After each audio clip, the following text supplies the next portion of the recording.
Well, I'm hungry. Happy Friday and welcome to the Week Was from Deadline Detroit, otherwise known as the Watch Group, only with more swearing. I'm Nancy Derringer, who has no particular title at Deadline Detroit, and I'm hosting this week as Saeed Khan. Our regular host is in Doha, I believe. Doha, is that Qatar? They always, I don't know, Arabic Gutter. Gutter. Yeah, it sounds like gutter. It's kind of, it takes place way Yeah. back in your Can't wait to hear about that trip. Yeah, I know. Yeah. The last time he did one of these, he actually got up and discovered that the excellent Wi-Fi in the Middle East was not good enough to support this show, so it had to drop off early. So I'm hosting this week, and as usual, I am joined by an illustrious panel. Starting to let's see, let's go from my left.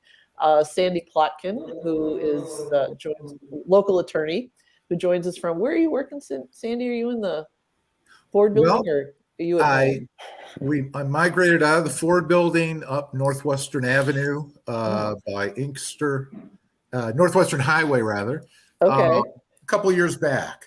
I don't Okay. know who currently owns the Ford building, but the management was getting a little unstable for our taste. Okay. All right. So, no, you used to be our neighbor at the Ford building, I Richard. used to come in and yell at Alan around the corner from my That's right. office, but now I got to do it over the phone. Okay.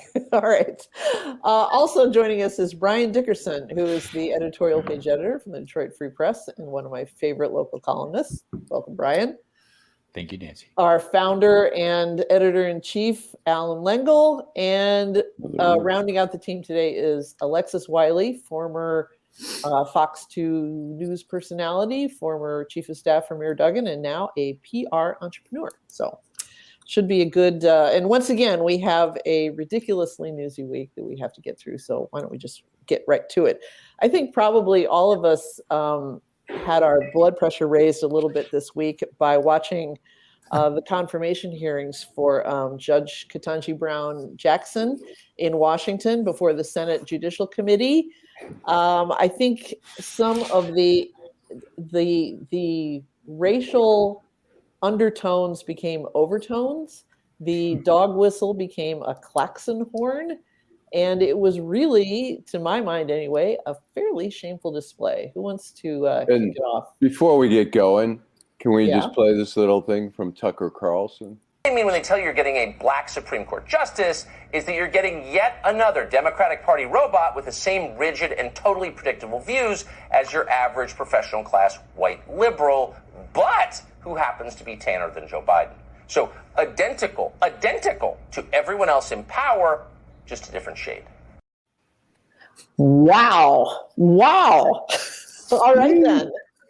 Who wants to start off on this one? Alexis, you look perplexed.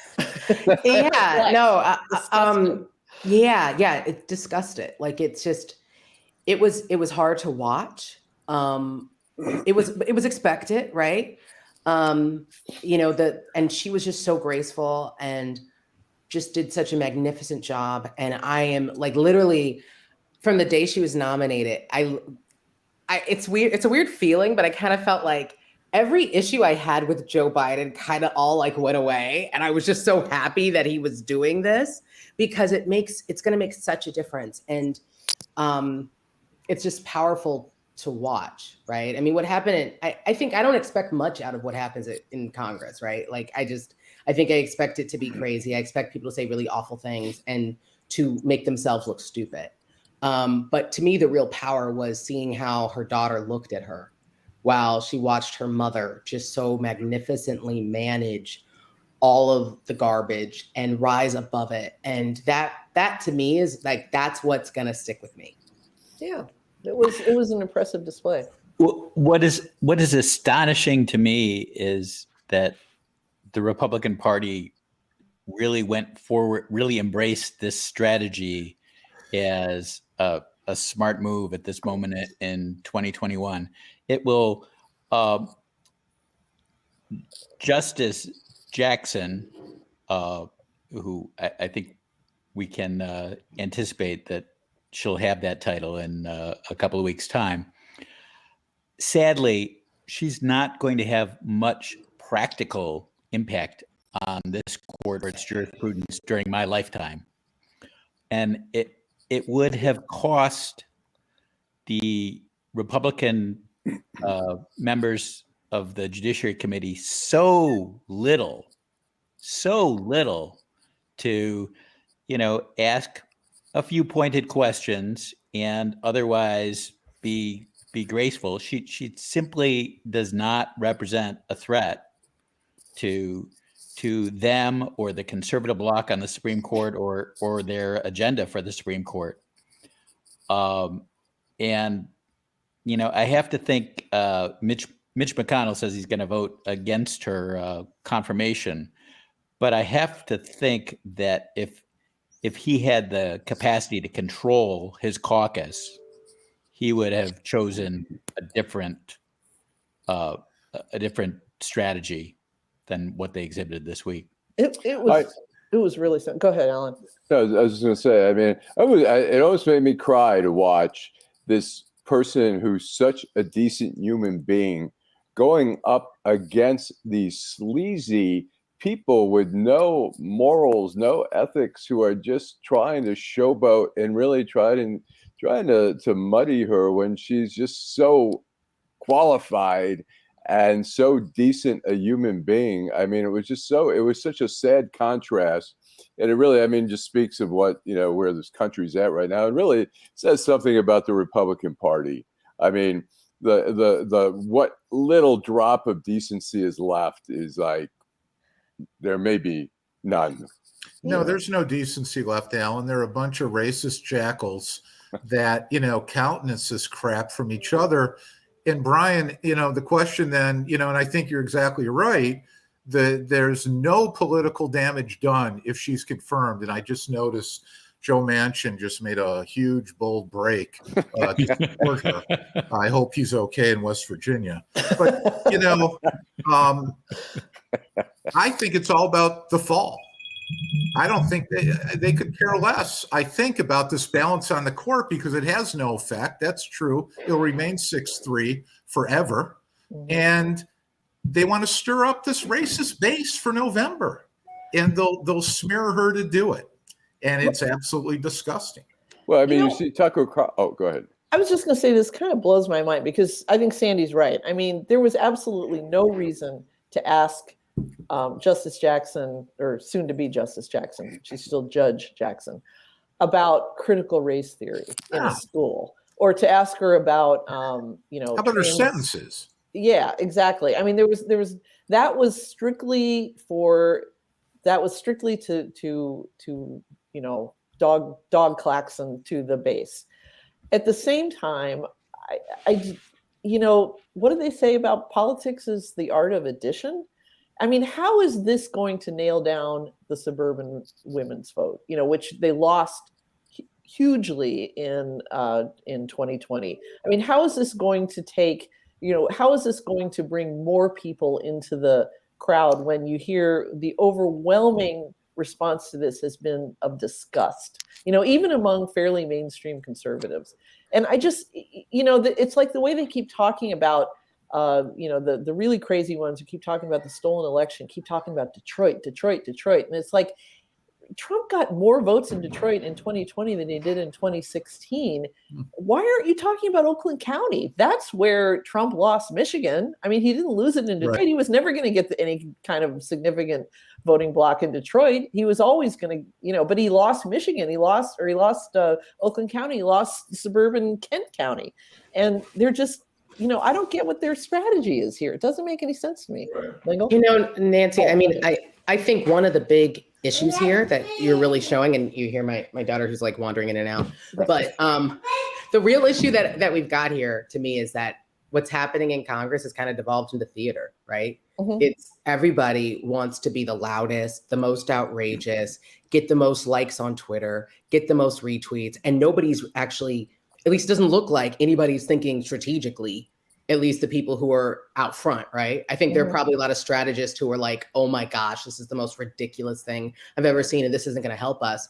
But again, the kind of people that we continue to elect are people who want to be just out on stage. And that's honestly what I think we're seeing. Yeah. I was going to say with Tucker Carlson, I mean, I happen to turn on Fox and I watch that little diatribe there. And I mean, it's so, he's just pandering to this group that Trump has really helped bring them together, help galvanize them. And it's so painful to watch. And it's basically, and people love it because they're like, he's saying exactly what I'm thinking. But some stuff should not be said on TV, really. Do you think that many people are saying that? I mean, look at who in the world right now is like the model of political leadership that everyone in the world is looking up to right now. It's Volodymyr Zelensky in Ukraine, right? Who is, and we know he's got just as many flaws as every other human being out there, but people admire his essential, the way he's being brave and courageous. And nobody's saying, wow, Ted Cruz, he's my guy. I mean, the guy's a laughing stock in most of the country. I mean, his own kid hates him. We've all, the guy who wouldn't stick up for his own wife. But he's good for sales. All the Jews are saying he's Jewish. Hey, he's great. He's a Jew. But I was going to say with Tucker Carlson, when you look at I was looking at the ratings in the 8 p.m. slot against CNN and MSNBC, he gets like 8 points versus like 3.5 points for MSNBC and 2 points for CNN or whatever. He is wildly popular. With some people. He absolutely is. He's got a base there. But there is a base. I mean, if you think about Fox News is doing better than everybody. So that does tell you something, that there are people who think like that, right? He's speaking to somebody who agrees. Well, but that's who, and to Nancy's point, look, to my mind, it looks like the GOP is just flatly given up on governance, that they're just rallying around 73 million people who voted for Trump, and that's it. Mm-hmm. That's it.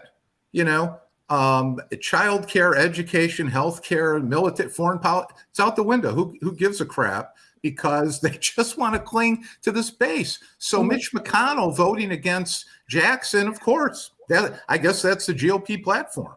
Yeah, it's just it's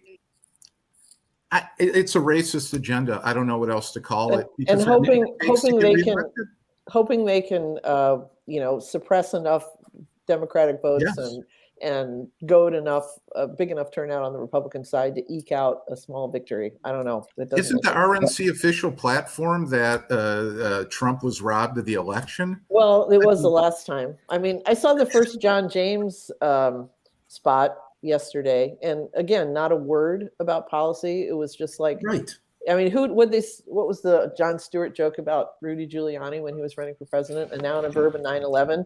It's like with John James, it's a noun, a verb, and a helicopter. And that's kind of what it was. Mm-hmm. And I jumped out of a helicopter. So anybody else want to make a point on this one before we move on? Well, as long as you brought up Ukraine, I just like to point out what I think is one of the most dangerous consequences of the nastiness at the confirmation hearing. Sometime in the last month, the prospect of nuclear war supplanted the pandemic as the thing we should be most worried about.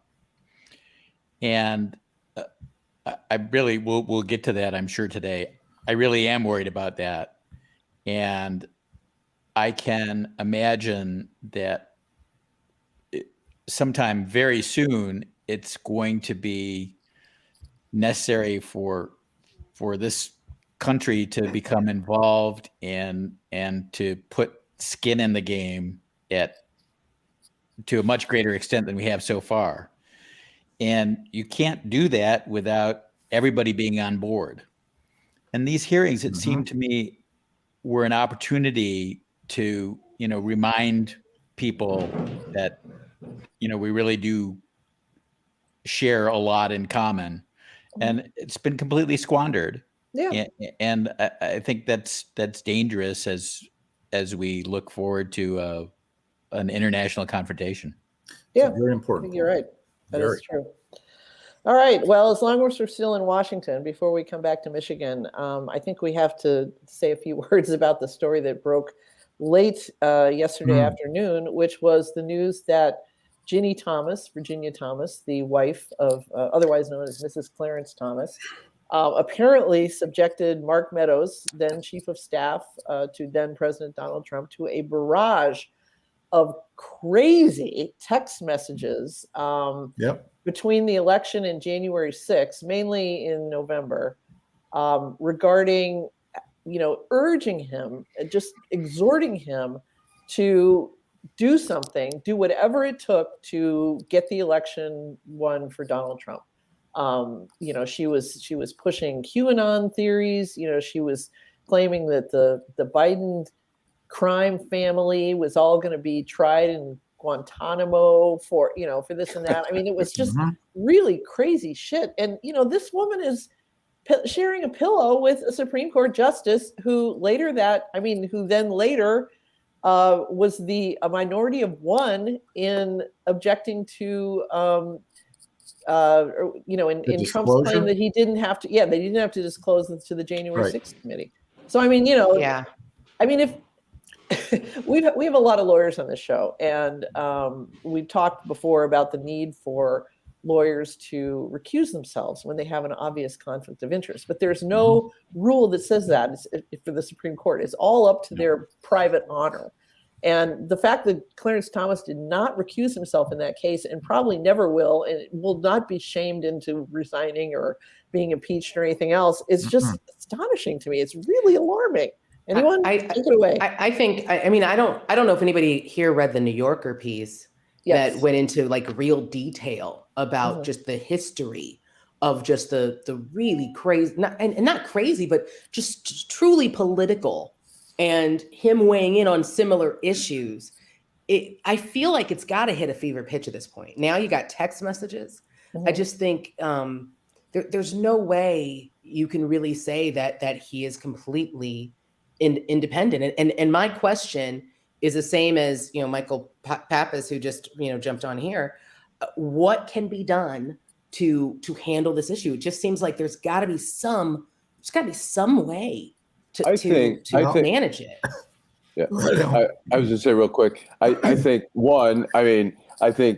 justices, can be impeached through the Senate, but I don't think that's going to happen. I think what's going to need to happen is for the media to continue to raise that, where Justice Roberts has some talks and says, look, this is becoming an embarrassment to the court. They say, Ginny and, Clarence say, oh, our business is separate and stuff like that. I would say fine if it weren't for the fact that he votes so along her. He never sways. If it were 8-1 votes, and the most absurd vote would come from Clarence Thomas. He's a right winger, and he never veers from that. So, but the thing is that they're emboldened to ignore all norms. They're all out the window at this point. So when you talk about what's the remedy, you're right, Alan. There could be impeachment. I think it's been done. I couldn't name the judge. I think it's happened in the past, but what's going to result from that. I mean, this is what do you do with a major political party has said, you know what, norms are out, safeguards are out, morals are out, ethics are out, and Clarence Thomas is going to scoff his way through the end of his term. Unless you're right, Roberts is the only hope, but if that's what we're relying on, these are scary times. They are aware of their image. I mean, and Roberts is. Yeah, Roberts is. And clearly the image, some of them have talked about, the politicization of the court. And I think the media needs to continue to hammer on that and really, focus on people like Clarence Thomas, Were you going to say something, Brian? There are things in her text exchanges with the chief with Meadows. I want to make 2 points. First of all, it's so bizarre. It's so over the top that we might make the mistake of dismissing her as sort of the reincarnation of Martha Mitchell, just this crazy wife who's been hitting the sauce. But she's not. She has an independent, unlike Martha Mitchell, she has an independent power base in the Republican Party. And there are references in her text exchange with Meadows where she makes reference to her, her best friend and everything that suggests to me that she's acting as an interlocutor between her husband and the office of the president. And, I can't imagine that they get him there, but if I were on the January 6th committee, I'd want to talk to Clarence Thomas under oath and say, was this you? Were you sitting next to your wife when she sent this message to the president's chief of staff, who was a litigant in your court? Yeah, it's a good question. I mean, how many times have we said this? Sandy just said it. All of these things, it wasn't until the Trump administration that we realized how much of Washington's procedures and traditions are essentially a gentleman's and gentlewoman's agreement. They're just we're going to behave decently because we're Americans and we're the greatest country in the world, and that's just the way we do it. But that's gone out the window. And and we have crackpots in Congress that make the crackpots of 20 years ago seem like seem like Winston Churchill, Lauren Boebert and all these these Marjorie crazy people. Taylor Greene. Yeah, exactly. And they don't do it. And like you said before, the entire party doesn't really have a platform. They don't have any policy now. They have one idea: cut taxes and everything will be better. But they've kind of taken that to the limit now, and so we end up with what we have now, which is gridlock and rising public disgust. And we're looking to Ukraine, to a television comedian who basically took the same path to his personal Oval Office that Donald Trump did, but turned into Winston Churchill. So go figure. Well, Nancy, I think what you're saying is absolutely spot on. And I wonder if, Ginny Thomas's politics are not new, right? No. But I think what is new is that the Supreme Court now is weighing in on so many of these political issues where there's all this emotion, all this intersection. I think that the Supreme Court's going to have to evaluate this as kind of like, what is the future of the court, future of the integrity of the court? Because I think previously, at least my understanding of history, previously this would not have been as big of an issue. There weren't as many political issues that were hitting the Supreme Court. So they probably were able to kind of keep a bit of a firewall between them. But now there's no way. Right. Yeah, they have to. They're the referee on almost every major policy step that the country tries to make, like the Affordable Care Act. So I was going to say we just got some reader feedback for the people who are listening to this, not seeing it on the screen. From Michael Pappas, who's been chiming in. He says, the founders couldn't imagine the ignorance of present Americans. They assumed an improving moral and civic environment. Mm-hmm. I don't know that that's entirely true, because the country of the founders was one of slavery, rural and slave. Yeah, rural slavery. 3/5 of a person didn't even have basic literacy, but they did assume an improving moral and civic environment among the elite who ran the country back then. And that's what's really gone out the window. So, all right. Any more thoughts on Ginny before we move on? We need to bring it back to Michigan at some point. We've been in Washington too long. James Craig just lost his second campaign manager and now is still allegedly kind of a leading candidate for the GOP gubernatorial nomination. Oh.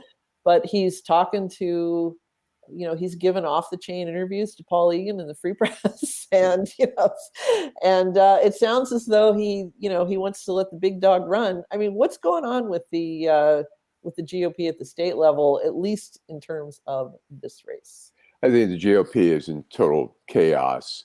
There's infighting going on. Trump is injected. Trump is backing some of the more outliers. Matt DePerno. Secretary of State candidates. Craig's a lost soul here. He claims to be a Republican, but he really doesn't fit in there. he's trying. He came out during when the trucking thing was happening on the Windsor Bridge there.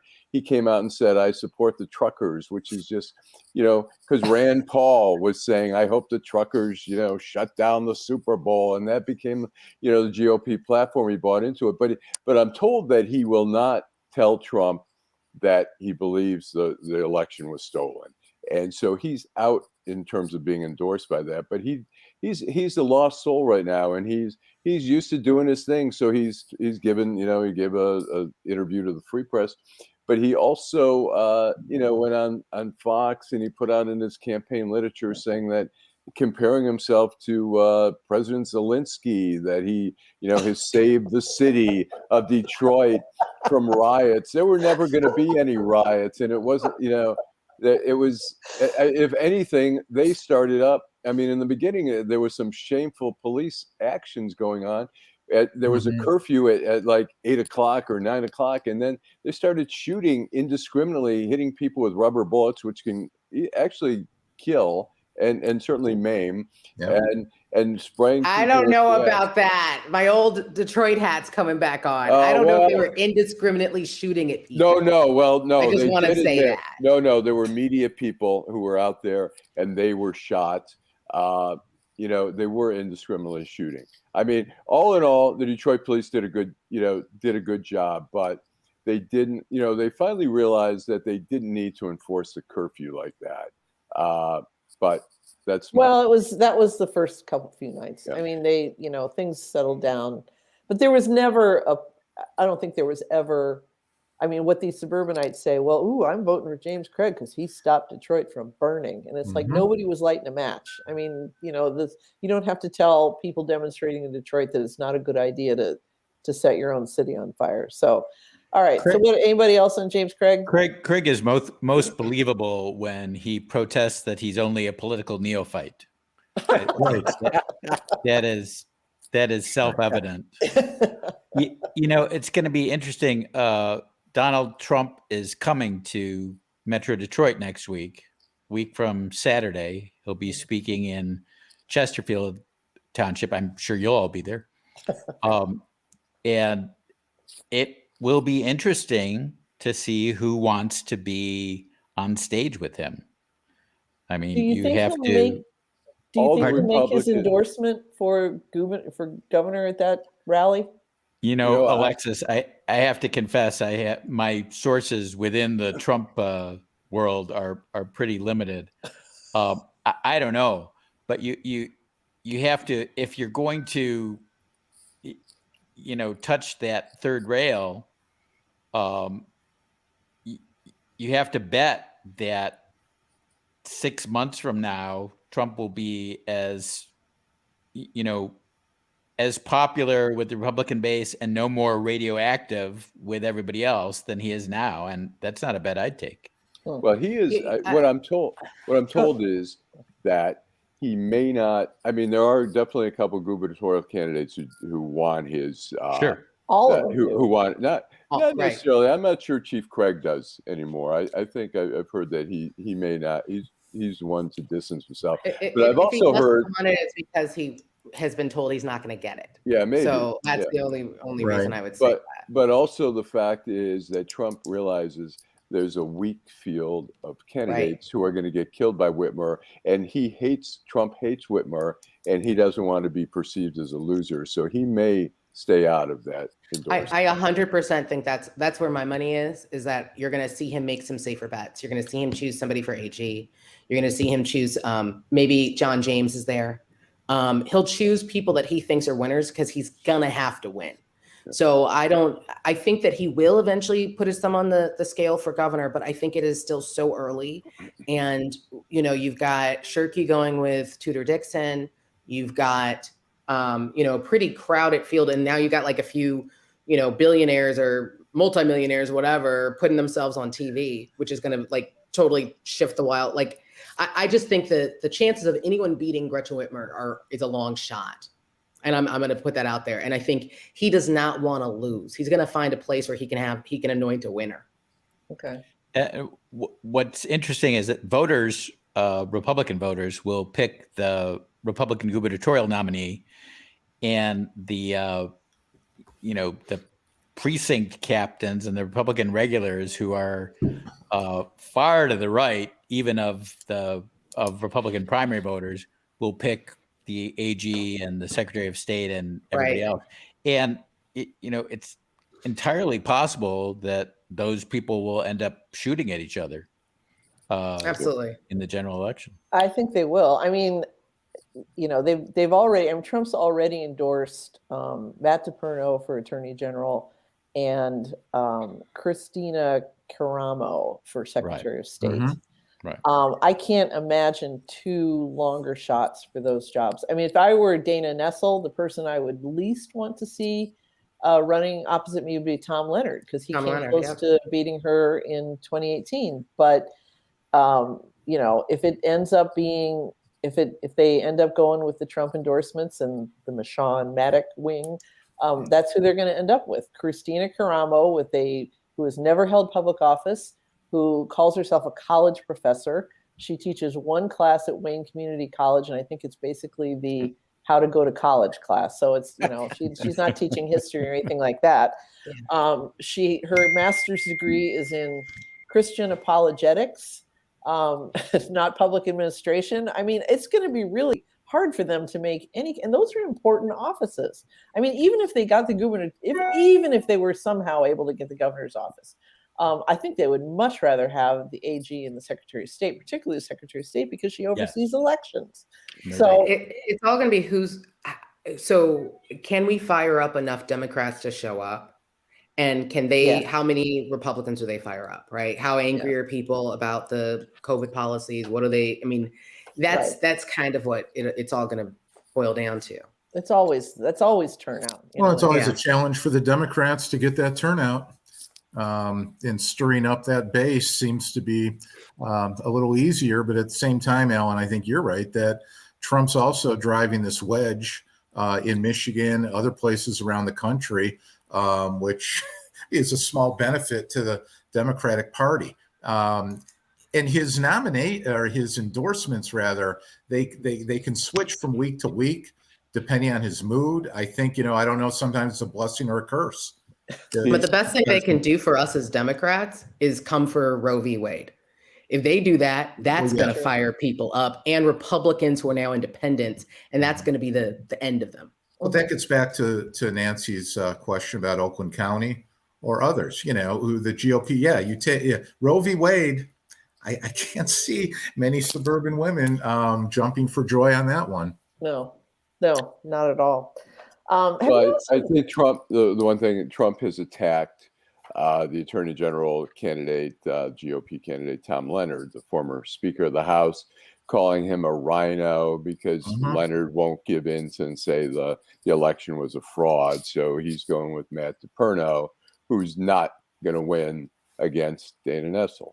So at least, we hope not. And unlikely, highly unlikely. Did you, this happened about a month ago. I was traveling at the time, but I was when the three Republican AG candidates had a meet the voters night, and they all three came out and said that Griswold versus Connecticut had been wrongly decided. Now, for those of you like Alexis who are a little younger than us, I mean, Griswold versus Connecticut was 1964 Supreme Court decision that legalized birth control for married couples. I mean, that, until then, birth control had been illegal in the state of Connecticut. And they essentially said, the court said that's ridiculous.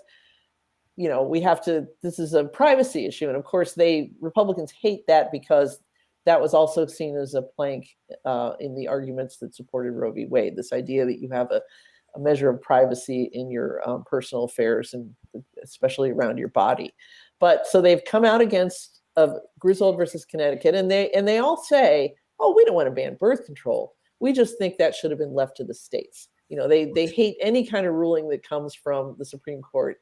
They think all these things should have been left to the states. So if Mississippi wanted to drag its feet on slavery until, say, 1953, that would have been just fine with them. But and then this week we had a senator from Indiana who said, well, what about, interracial marriage. Loving versus Virginia that legalized interracial marriage? Mhm. He's like, no, that was wrong too. It was like, what? I mean, at some point, voters are going to be listening to this going, who are these lunatics? At least we hope so. How low can the bar go, Nancy? It's crazy way down there. Well, right. Yeah. But it's the last stand for the, what did Brian refer to, the white balding breed standard? I mean, these are, it's the last stand of that white balding breed. And they're horrified. I've learned never to say never. I mean, I would have thought, I used to believe in norms. They're gone. So who knows? All right, let's move on. The Whitmer kidnapping trial over in Grand Rapids has hit another gear. We had some testimony this week from a couple of the actual alleged co-conspirators, who spoke pretty damningly of just the extent of this conspiracy to kidnap and try and more likely murder and perhaps sexually assault the governor. It's going to be hard. I think their entrapment defense just went out the window, but I'm going to leave it to you lawyers. To Sandy. Why don't you take it away, Sandy? Well, I mean, that I understand, they were leaned on pretty hard when they were offered Buffalo Wild Wings if they came to the meeting spot. And to me, that's completely unfair in our justice. Well, look, I mean, the fact is if I'm defending the case, that's the defense you're running. But overcoming their will, and that they're trying to paint the informant as creating the crime, creating the plot, creating intent, that they were a bunch of buffoons that couldn't even, come up with a complete plot to pursue. So there could be no criminal agreement to be charged. Those are the cards you're dealt. But, you've now got participants beyond the informant who are laying out very clearly and in a lot of factual detail the evolution of the plot and how it evolved. And frankly, the law of conspiracy, whether or not it could even ultimately be pulled off, really isn't the ultimate question here. And the defense has a long way to go to back up. An entrapment defense it's incredibly difficult to pull off. You don't really see it successful that often for a reason. It's very tough. But I understand that they need the crime to be created by the government, and it doesn't appear to be. Yeah, I think the one. I was going to say, go ahead, Alan. I was going to say the times that you do see the entrapment work, it's basically by jury nullification, where the jury just decides, yes, we don't care if the argument, because I saw that in Leon Jenkins' case, a 36th District Court judge, who they had video, they had everything on the guy taking money to fix tickets and stuff like that. And Judge Cohn, who was a judge at the time, told the jury, you cannot accept entrapment as a defense here because he's a judge, he knows the law, he can't be entrapped. But the jury decided he was entrapped because he came off as a very likable guy. He came off as, not the sharpest guy. And so he looked like the government, the big bad government, had taken advantage of him. And they basically did a jury nullification. But you're right. I mean, in terms of actual legal arguments, it's tough. Do either of you lawyers think the defense will call any of the defendants to testify?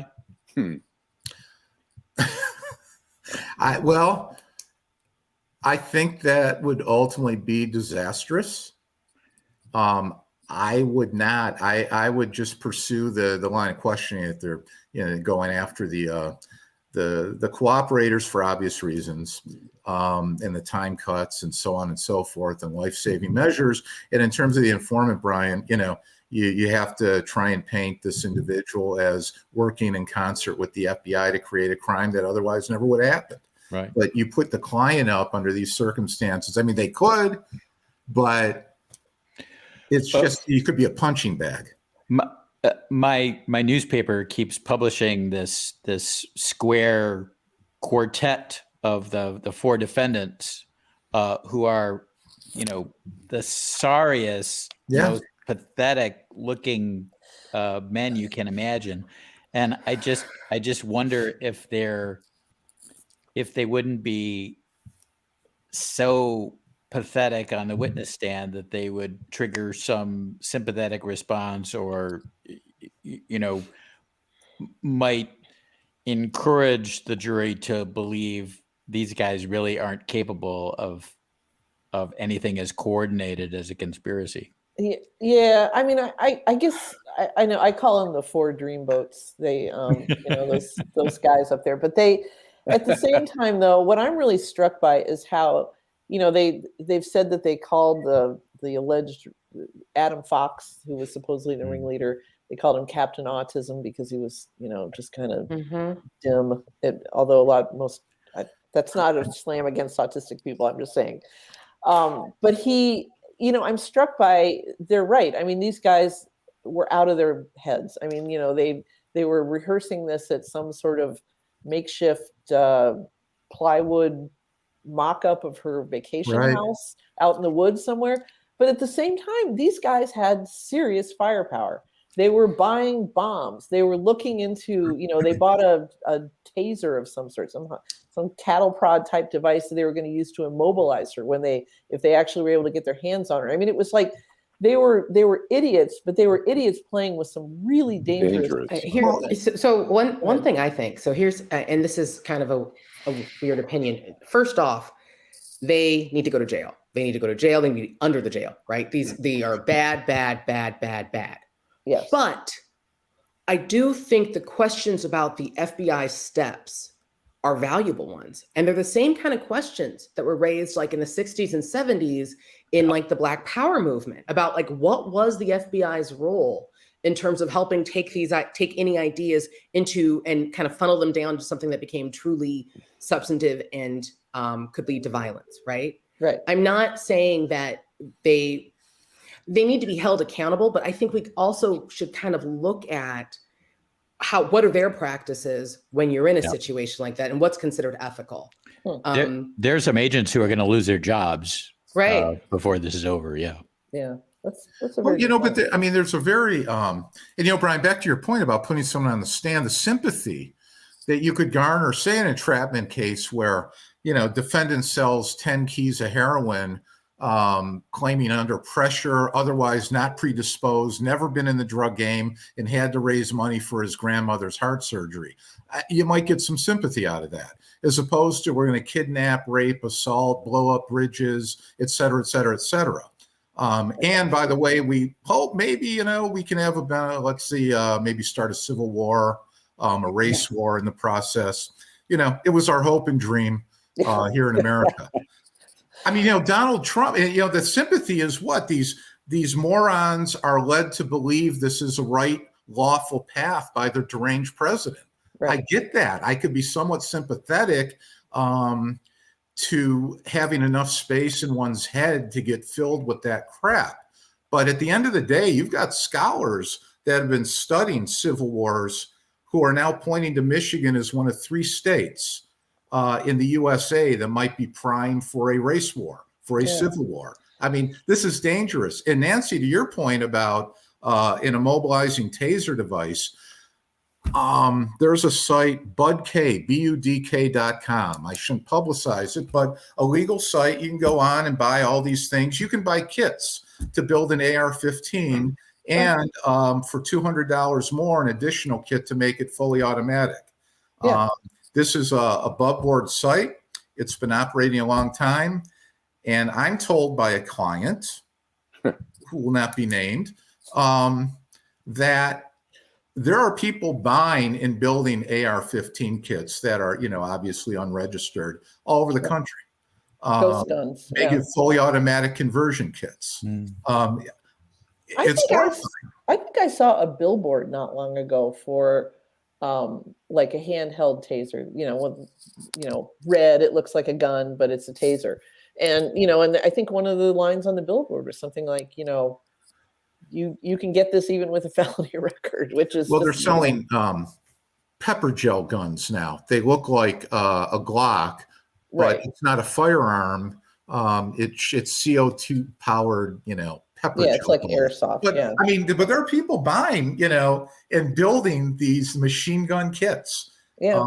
And it's a big presence in Michigan. And so the point about, Alexis, these people being put beneath the jail, I agree with you, but it's such a deeper problem and a deeper problem in Michigan and nationally. This is the same culture. This is the same culture Tim McVeigh came out of, Yes.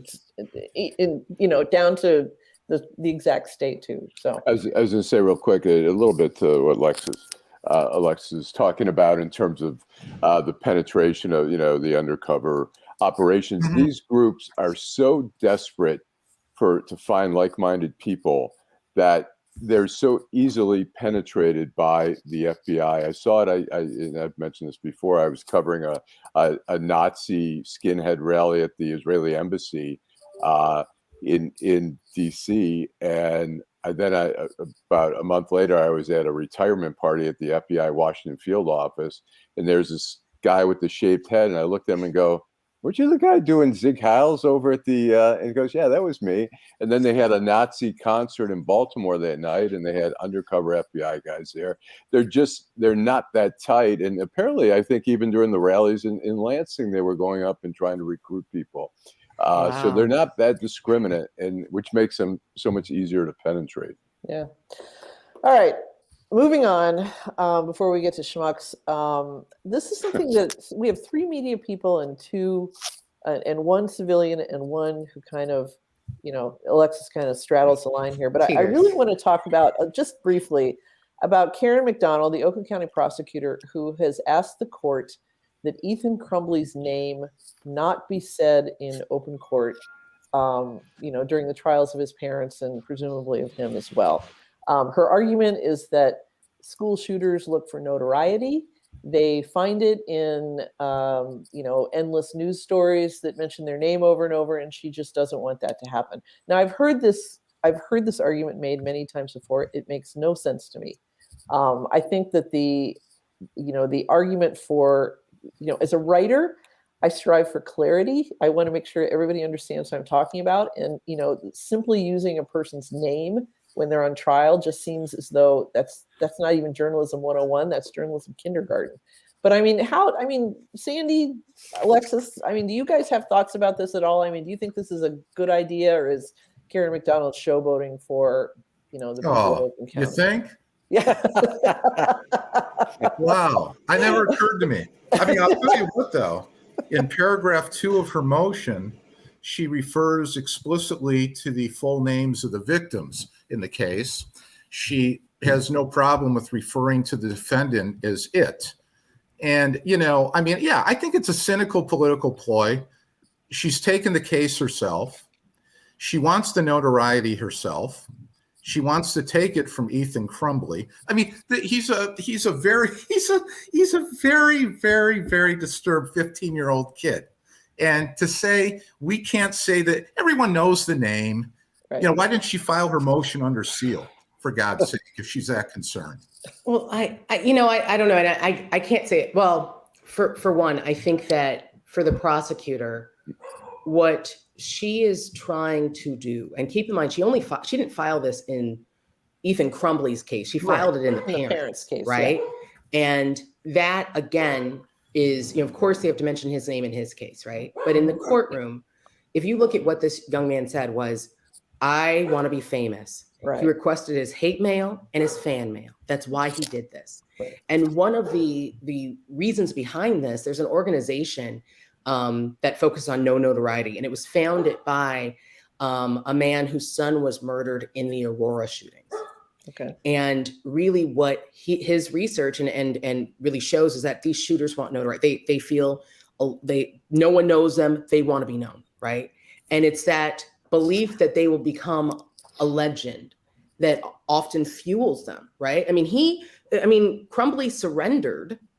The shooter, I will totally go with what the prosecutor's asking. The shooter surrendered because he wanted to see the pain that he caused. Right. And wanted to see what would come of it. I think that she is trying to make a difference, and she is deeply concerned about getting justice for these families. And also, for the first time, she's actually looking at what created where we are, right? What circumstances allowed this young man to become so deranged. And I mean, he told his parents that he was seeing demons, and instead of getting him help, they got him a gun. Right. Right. There's so many layers here, and I support what she's saying. I was going to say, but I'm writing the story. I'm not leaving his name out. I mean, the media's, where it's really going to matter is in the media, and none of the media is going to adhere to that and say, oh, let's not mention his name. Well, and if you look at what she did too, like, she didn't try to shame the media or say, don't do it, right? She said, hey, in this courtroom, in this case, this is how I think it should be handled. Not in Crumbly's case, but in the parents, right? That's what I think she was trying to do. I understand. But you've got to balance. Well, go ahead, Brian. Go ahead. I understand her sentiment. I share her sentiment to some extent, that she thinks this is emotive, and she wants to deprive the defendant and future potential shooters of that motive, and I appreciate that. I understand that as well. Go ahead. But it's more. It would be more practicable when applied to a suicide bomber who blows himself up in the course of something and wants to be martyred. I just, as I say, I understand the sentiment. I think it's very important that journalists not sign on to that for the sake of clarity and transparency. Right. Yeah, but you got to balance ethics and journalism, the civil arena versus the Sixth Amendment. And, there's a right to present a defense. And I would say, if I'm going to put up my client on the stand in the parent's case, I'm going to see your son. I'm going to say, well, what did Ethan say that morning? What happened with Ethan? I mean, it's Ethan. We all know it's Ethan Crumbly. And for God's sake, again, there's this diminishing in value of a defendant's case.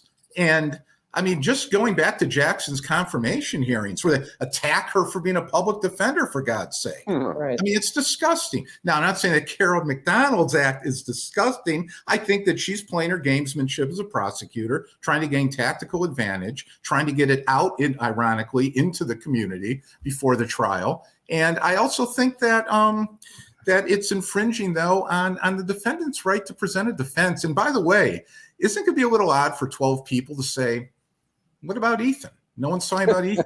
Yeah. Jesus Christ. I mean, why? Because it's unspeakable. What the kid did is unspeakable. What these parents did with his kids, all unspeakable. It's unspeakable horror. And there's going to be a prejudicial effect from this, I think. Or maybe I'm too sensitive as a defense lawyer, Alexis. I'm not sure, but interesting. What Alexis brings up, that these shooters end up getting, worshipped in kind of these weird, dark, moldy corners of the internet. I think the guy who shot all the women in California, I think his name is Elliot Rogers, supposedly has like a fan club among sort of the incels, the guys who hang out on all those websites that, give you hives if you even click on them. I don't know that they're a big enough constituency to do something like this. I would err. I mean, I understand what you're saying, Alexis, but I think I'm with Sandy on this one. Well, it's just that, and there's such a deeper problem in this country. And so let's see, we'll ban books, but make the guns available. I mean, it's just, there's such a deep-rooted problem that, the fact that Ethan Crumbly at 15 does this, and then I don't think random kids are going to go, wow, yeah, I want to be famous too. I mean, there's just such a deeper illness, a deeper problem in society and in his individual case. And frankly, they can't be addressed through the criminal justice system. It's a public health issue. And in charging the parents and bringing out everything that's emerged in that prosecution, I think the Oakland prosecutor's office has done something I wouldn't have thought was possible in November, which has made this kid more sympathetic than he would otherwise be, because of his terrible parents. Yeah. People. Yeah. Yeah. Well, and most of the time in cases like this, you never get a chance to see what about the parents, right? Right. You oftentimes focus only the kid. True. So I think that kind of naturally comes from that. So I mean, or is the result of how she's approached it. Yeah. Probably so. All right. Well, in keeping with my belief that all podcasts should come in at under an hour, it's time, Alan. And now it's time for Deadline Detroit's nominees for Schmuck of the Week. We got to re-record that thing. Get Craig Foley's name off of it. All right. Let's go in the same order that we introduced people. So starting with my left, Sandy Plotkin, who's your schmuck this week? It's a pretty big one. It's the GOP. Oh, wow. I just got to go with the whole party on this one. Okay. Because, I mean, you know, if you just sit there silent, you're countenancing this nonsense, and I just got to go with the whole party. That's my daily schmuck. Okie doke. Brian? You know, my mastery of Yiddish may not be precise here, because I have a sort of dark horse candidate who really may not be a schmuck so much as a schlemiel here. But I'm thinking of... Is this a new Yiddish word that I'm going to be adding to my... Every time I come on, I learn a new word. Oh, is that a Yiddish word? Schlemiel, schlemazel? Yeah. Schlemiel. Schlemiel is vital. Yeah. Okay. What does it mean? Well, it's help me if I'm wrong, but I think of it as a somewhat more benign version of schmuck. Yeah, I think that's okay. Where does it rank Very with accurate. putts? It's below putts. Below pot. Okay. A little more benign. I'm learning so much every week. So my dark horse candidate is John Roberts. Yeah. Who is you know, people still call this the Roberts Court, and it ain't anymore. He's not in control of it. There was a case this week where the court peremptorily peremptorily sided with the Republican Party in Wisconsin to throw out a redistricting map. The other 5 conservatives on the court are moving a lot faster and a lot more recklessly than John Roberts, and it is going to be called the Roberts Court, and he's going to be saddled with whatever they do to the court. So he's my nominee. That's a really good one. Brian, you're always so thoughtful. This is why I like your column so much. You always come up with a fresh angle. That's it. So, all right. Lengel, what about you? You know what? Besides, you know, the Republicans in the hearings, the judicial hearing there, which were shameful. I'm going to go with James Craig. You know, I like James Craig. He's not a bad guy, but you know, he's a little delusional at times. I mean, the idea of comparing to President Zelensky. I mean, he's buying it. You know, he goes on Fox and they tell him, "You're amazing. You're the only guy who saved Portland was burning, Seattle was burning. You saved Detroit." And he takes it up a notch and starts talking about, you know, him and President Zelensky. And I'm sorry, you're a schmuck for doing that. But like I said, I like the guy, but you know. All right, Alexis. All right. So my schmuck is Ted Cruz. Oh yeah. I mean, I think that his behavior is so ridiculous. The questions about the baby, again, the absolute worst of theater and what we're seeing in Washington. And I am so hopeful that one day we start to look for legislators who just go beyond the good soundbite and are focused on actually trying to make a difference. Okay. Yeah, I told everybody that I figured everybody would pick Ted Cruz, and they needed to have a backup. So my backup, I'm going with the trucker convoy, which is now in its second or third week of kind of roaming through the streets of Washington, D.C. Now, they're not doing the whole convoy, the miles long thing. It's usually little pods of like maybe 4 or 5 vehicles. And, usually there's a 1 or 2 of those, I guess they call them bobtails, essentially a semi with the trailer taken off. And a few pickups, some are just cars. And they're roaming around DC and they're honking. And the locals are, are just doing this. I mean, there's like a million clips on Twitter. They're You like the hilarious. bicyclist? Yeah, the one with the bicyclist. There was a bicyclist who got in front of one of them and just took it as slow as possible. They're honking away at him. But how many trucks do you have to have before you can call yourself a convoy? That's a good question. I think that's a really good question. It sort of reminds me of those guys in the South who 2 or 3 guys would get together and they say we're a Ku Klux Klan. Yeah, we're a clan. We're a clavern. Yeah, right. With a K. A clavern. Yeah. Right. So I think they're starting to whine now on their own channels that people are being mean to them. They're giving them the bird.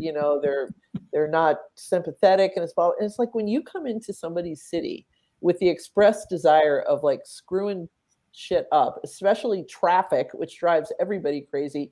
You really can't expect anything else. So I'll go with the leadership and the remaining participants in the trucker convoy. And that will be my schmuck of the week, which brings us to the end. And I have to say thanks. Once again, another hour has flown by. And we've had some really good discussions today. Thanks to Sandy Plotkin, Brian Dickerson, Alexis Wiley, and the boss always gets to sign off, and that is... Drive home safely. See you next week. Thanks all. All right. Thank you. Everybody. Bye. Bye-bye. Bye-bye.